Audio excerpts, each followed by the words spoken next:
Ngayong araw nga pala ay nagready na kami ni Kapag papasok ng school. Kaya naman ito nga ihatid ko na siya. Pero bigla lang siya sumigaw. Oh, bakit Kapag? Wow, Tito Dugs, ang ganda naman ng bag mo, parang animals. Gusto ko rin yan kasi ang cute. Gusto mo rin ng ganito bag yung mga animal? Opo, Tito Dugs. Okay sige Kapag, ano bang gusto mong animal na bag? Tito Dugs, gusto ko yung duck kasi ang cute niya. Siyempre dahil mabait akong tito at honor naman si Kapag, hindi ko siya ng bag na duck na gusto niya. Tara, unboxing na natin.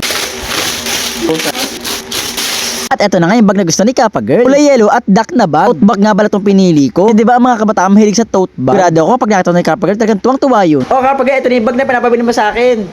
Oo, Tito Dugs, akin yun, lalagyan ko na ng mga gamit ko. Tito Dugs, lagyan na natin itong mga gamit ko. At eto nga, lalagyan na namin ng gamit itong bag ni Kapag Girl. Tito Dugs, ito yung mga gamit ko na dadalhin ko sa school. Una, suklay. Pangalawa, lotion. Pangatlo ay shadow. Pang-apat, brush. Pang-lima, lip gloss. Pang-anim, under eye powder. Pang-pito, perfume. Kapag Girl, bakit parang puro makeup yata? Wala ka bang notebook tsaka ballpen? Tito Dugs, hindi ko na kailangan kasi sa isip ko lang, tatandaan ko na lahat. O, diba, Tito Dugs, kasya lahat. Ang ganda ng bag mo, tapos ang fit pa. O sa ano Kapag Girl, hatid ba kita sa school? At Tito Dugs, ikaw ang magbitbit niyan kasi hatid mo naman ako. Sige Kapag Girl, halika na. Tito Dugs, pumasok ka na rin sa loob namin ng school para makita ng mga classmate ko at ang teacher ko at saka ng principal na may tito ako nakabukas, Daniel Padilla. Yan Kapag Girl, tara na.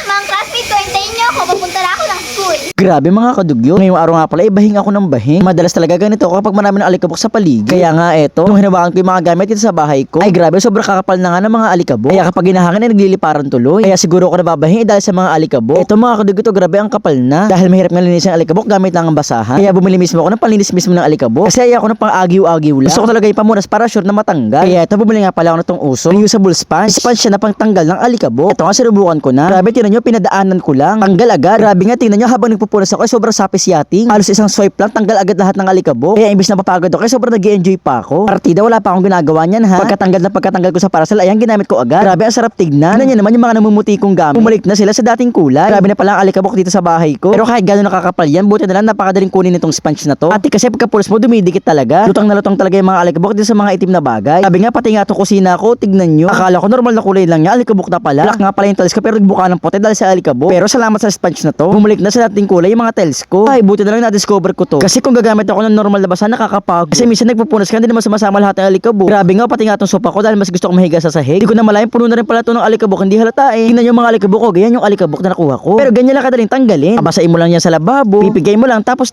na. Ito nga mga kapatid, tapos na akong gamitin. At sa wakas makakapagpahinga na ako na maayos. Kahit saan ako pumesto dito ay hindi na ako babahin. Wala na kasing alikabok, nakuha ko na lahat. Nalinis ko na lahat ng alikabok gamit yung sponge na ginamit ko. Kaya mga kadagig, yung ba pang linis nyo ng alikabok? Yes or no? So yun lang mga, thanks for watching, bye bye!